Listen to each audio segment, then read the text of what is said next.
அனைவருக்கும் வணக்கம். சற்று முன்பு தமிழக அரசு இன்று வெளியிட்டுள்ள 17 முக்கியமான அறிவிப்புகள் என்னென்ன என்பதை பற்றி தான் நம்ம இந்த வீடியோவில் டீட்டெயிலாக பார்க்க போகிறோம்.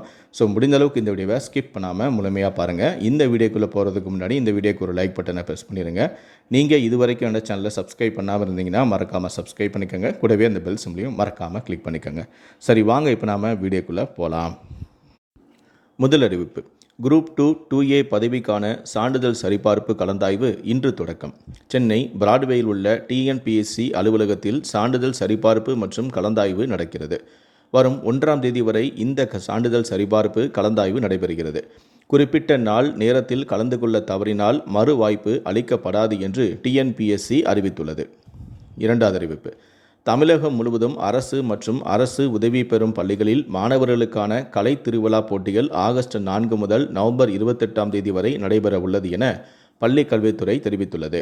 அதனைத் தொடர்ந்து குறுவட்ட அளவில் ஆகஸ்ட் 25 முதல் 29, வட்டார அளவில் ஆகஸ்ட் 13 முதல் 17, மாவட்ட அளவில் ஆகஸ்ட் 27 முதல் 31, மாநில அளவில் நவம்பர் 24 முதல் 28 போட்டிகள் நடைபெறும் எனவும், மாநில அளவிலான போட்டிகளில் வெற்றி பெறும் மாணவ மாணவிகளுக்கு கலையரசன், கலையரசி விருதுகள் வழங்கப்படும் எனவும், மேலும் தரவரிசை பட்டியலில் முதன்மை இடம் பெறும் 25 மாணவர்கள் வெளிநாடுகளுக்கு கல்வி சுற்றுலா அழைத்து செல்லப்படுவார்கள் எனவும் கூறியுள்ளது. மூன்றாவது அறிவிப்பு. 12ஆம் வகுப்பு துணைத் தேர்வு எழுதிய மாணவர்கள் மதிப்பெண் பட்டியலை பதிவிறக்கம் செய்யலாம். tg.tn.government.in என்ற இணையதளத்தில் 12ஆம் வகுப்பு துணைத் தேர்வு மதிப்பெண் பட்டியலை பதிவிறக்கம் செய்யலாம் எனவும், விடைத்தாள் நகல் பெறும் விரும்புவோர் இன்று ஜூலை 28, 29 சம்பந்தப்பட்ட மாவட்ட அலுவலகத்தை அணுகி பெறலாம் எனவும், ஒவ்வொரு பாடத்துக்கும் விடைத்தாள் நகல் பெற ₹275 கட்டணம் செலுத்தி பதிவு செய்ய வேண்டும் எனவும், விடைத்தாள் நகல் கோரும் தேர்வர்கள் மட்டுமே மறுகூட்டல் மறு மதிப்பீட்டுக்கு விண்ணப்பிக்க இயலும் எனவும் கூறப்பட்டுள்ளது. நான்காவது அறிவிப்பு. காயமடைந்து நோய்வாய்ப்பட்ட தெருநாய்களை கருணை கொலை செய்ய தமிழ்நாடு அரசு அனுமதி அளித்துள்ளது. தெருநாய்களால் ராபிஸ் உள்ளிட்ட நோய் பாதிப்புகள் ஏற்படும் நிலையில் கால்நடைத்துறை அரசாணையை வெளியிட்டுள்ளது. பதிவு செய்யப்பட்ட கால்நடை மருத்துவர்கள் மூலமாக கருணை கொலை செய்யப்பட வேண்டும் எனவும், கருணை கொலை செய்யப்படும் தெருநாய்களை முறையாக அடக்கம் செய்ய வேண்டும் எனவும், கருணை கொலை செய்யப்படும் நாய்கள் குறித்து ஆவணங்களும் பராமரிக்கப்பட வேண்டும் எனவும் தெரிவிக்கப்பட்டுள்ளது. ஐந்தாவது அறிவிப்பு. நீலகிரி, கோவை, தேனி, தென்காசி மாவட்டங்களில் இன்று கனமழைக்கு வாய்ப்புள்ளதாக வானிலை ஆய்வு மையம் தெரிவித்துள்ளது. தமிழ்நாட்டில் இன்று முதல் 7 நாட்கள் ஓரிரு இடங்களில் மிதமான மழைக்கு வாய்ப்புள்ளது என்றும் வானிலை ஆய்வு மையம் தகவல் தெரிவித்துள்ளது. 3 நாட்கள் 50 கிலோமீட்டர் வேகத்தில் தரைக்காற்று வீசக்கூடும் எனவும், சென்னையில் 2 நாட்கள் நகரின் ஒரு சில இடங்களில் மிதமான மழைக்கு வாய்ப்புள்ளது எனவும் கூறியுள்ளது. ஆறாவது அறிவிப்பு. தமிழ்நாட்டில் பெரும் வரவேற்பை பெற்றுள்ள உங்களுடன் ஸ்டாலின் திட்டத்தைப் போலவே ஆகஸ்ட் 2ஆம் தேதி நலம் காக்கும் ஸ்டாலின் என்ற திட்டத்தையும் முதலமைச்சர் தொடங்கி வைக்கிறார். இதுவரை தொடங்கப்பட்ட மருத்துவ திட்டங்களிலேயே இந்த திட்டம் மிக சிறப்பு வாய்ந்ததாக இருக்கும் எனவும், சென்னையில் மட்டும் 400 இடங்களில் திட்டமிடப்பட்டுள்ளது எனவும் அமைச்சரான மா. சுப்பிரமணியன் பேட்டியளித்திருக்கிறார். ஏழாவது அறிவிப்பு.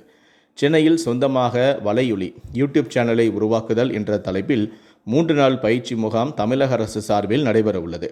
நாளை 29ஆம் தேதி முதல் 31ஆம் தேதி வரை காலை 10 மணி முதல் மாலை 5 மணி வரை தமிழக அரசின் தொழில் முனைவோர் மேம்பாடு மற்றும் புத்தாக்க நிறுவனம் வளாகத்தில் இது நடைபெற உள்ளது. எட்டாவது அறிவிப்பு. பணி நிரவல் கலந்தாய்வில் மாறுதல் செய்யப்பட்ட ஆசிரியர்களின் விவரங்களை அனுப்பி வைக்குமாறு தொடக்க கல்வி இயக்குநரகம் உத்தரவிட்டுள்ளது. ஒன்பதாவது அறிவிப்பு.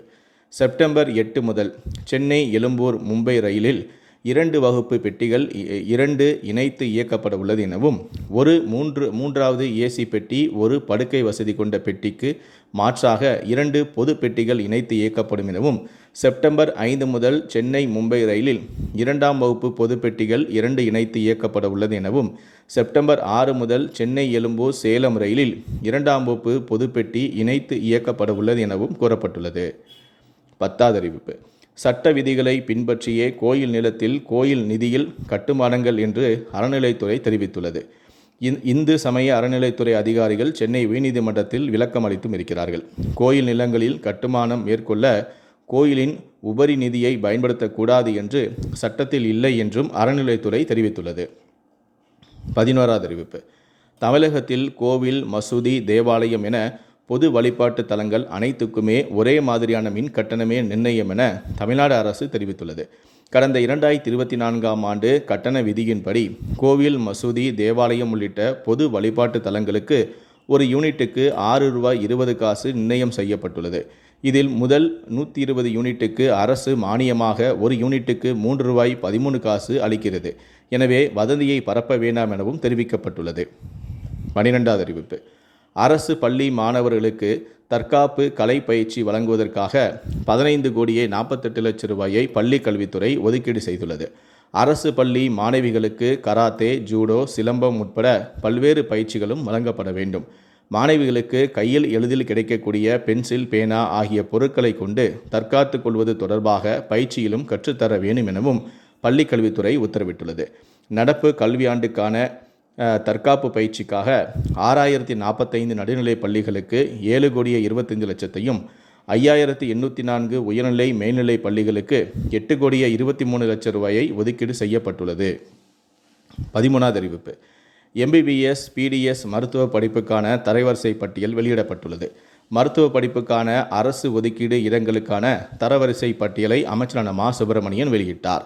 தமிழகத்தில் மருத்துவ படிப்புக்கான முதல் கட்ட கலந்தாய்வு ஜூலை 30 தொடங்குகிறது. MBBS, PDS படிப்புகளுக்கு 72,743 மாணவ மாணவிகள் விண்ணப்பித்துள்ளனர். 14வது அறிவிப்பு. அரசு பள்ளிகளில் காலியாக உள்ள முதுநிலை பட்டதாரி ஆசிரியர் பணியிடங்கள் உடற்கல்வி இயக்குநரக நிலை 1 மற்றும் கணினி பயிற்றுனர் நிலை 1 ஆகிய பணியிடங்களை நிரப்புவதற்கான போட்டித் தேர்வு குறித்த அறிவிப்பு ஆசிரியர் தேர்வு வாரிய இணையதளத்தில் கடந்த 10ஆம் தேதி வெளியிடப்பட்டது. இதற்கான போட்டித் தேர்வுகள் செப்டம்பர் 28ஆம் தேதி நடத்தப்படும் எனவும் அறிவிக்கப்பட்டது. இந்த நிலையில்தான் மேற்கண்ட தேர்வு நடக்கும் தேதியில் தமிழ்நாடு அரசு பணியாளர் தேர்வாணையம் நடத்தக்கூடிய குரூப் 2 தேர்வு நடக்கும் என்று அறிவிக்கப்பட்டுள்ளது. இதையடுத்து முதல்நிலை பட்டதாரி ஆசிரியர் பணியிடம் உள்ளிட்ட ஆசிரியர் தேர்வு வாரியம் நடத்தவுள்ள போட்டித் தேர்வுகள் அக்டோபர் 12ஆம் தேதி நடக்கும் என ஆசிரியர் தேர்வு வாரியம் அறிவிப்பொன்றை வெளியிட்டுள்ளது. 15வது அறிவிப்பு. 37 கோடி மொத்த பரிசு தொகையுடன் நடைபெறவுள்ள முதலமைச்சர் கோப்பை விளையாட்டுப் போட்டிகளுக்கு ஆகஸ்ட் 16ஆம் தேதி வரை cmtrophy.stat.in என்ற இணையதளத்தில் முன்பதிவு செய்யலாம் என தமிழ்நாடு விளையாட்டு மேம்பாட்டு ஆணையம் அறிவித்துள்ளது. 83 கோடியில் 5 பிரிவுகளில் ஆகஸ்ட் 22 முதல் அக்டோபர் 12ஆம் தேதி வரை இப்போட்டிகள் நடத்தப்படவும் உள்ளன. 16வது அறிவிப்பு.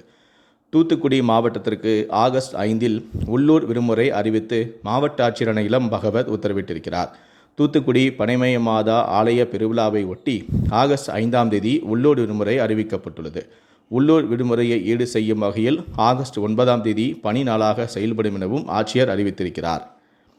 கடைசியாக 17வது அறிவிப்பு. ரயில் நிலையங்களில் ரீல்ஸ் எடுத்தால் ரூ. 1000 அபராதம் விதிக்கப்படும் என ரயில்வே அதிகாரிகள் எச்சரித்தும் உள்ளனர். பயணிகளை அச்சுறுத்தும் வகையில் ரீல்ஸ் எடுக்கும் நபர்கள் மீதும் கைது நடவடிக்கை எடுக்கப்படும் எனவும் இதை தீவிரமாக கடைபிடிக்க ரயில்வே போலீசார், ரயில்வே பாதுகாப்பு படையினருக்கு அறிவுறுத்தப்பட்டும் உள்ளது. இந்த 17 அறிவிப்புகளை பற்றிய உங்களுடைய கருத்துக்கள் என்ன அப்படிங்கிறத கீழே இருக்கக்கூடிய கமெண்ட் செக்ஷனில் மறக்காமல் சொல்லுங்கள். முடிந்த அளவுக்கு இந்த வீடியோவை மற்றவங்களுக்கும் ஷேர் பண்ணுங்கள். மேலும் இது போன்ற பல வீடியோக்களை நீங்கள் பார்க்கணும் அப்படின்னு வச்சிங்கன்னா மறக்காமல் என்ன சொன்னீங்க சப்ஸ்கிரைப் பண்ணுங்கள். கூடவே அந்த பெல் சிம்பிளையும் மறக்காமல் கிளிக் பண்ணுங்கள். நன்றி, வணக்கம்.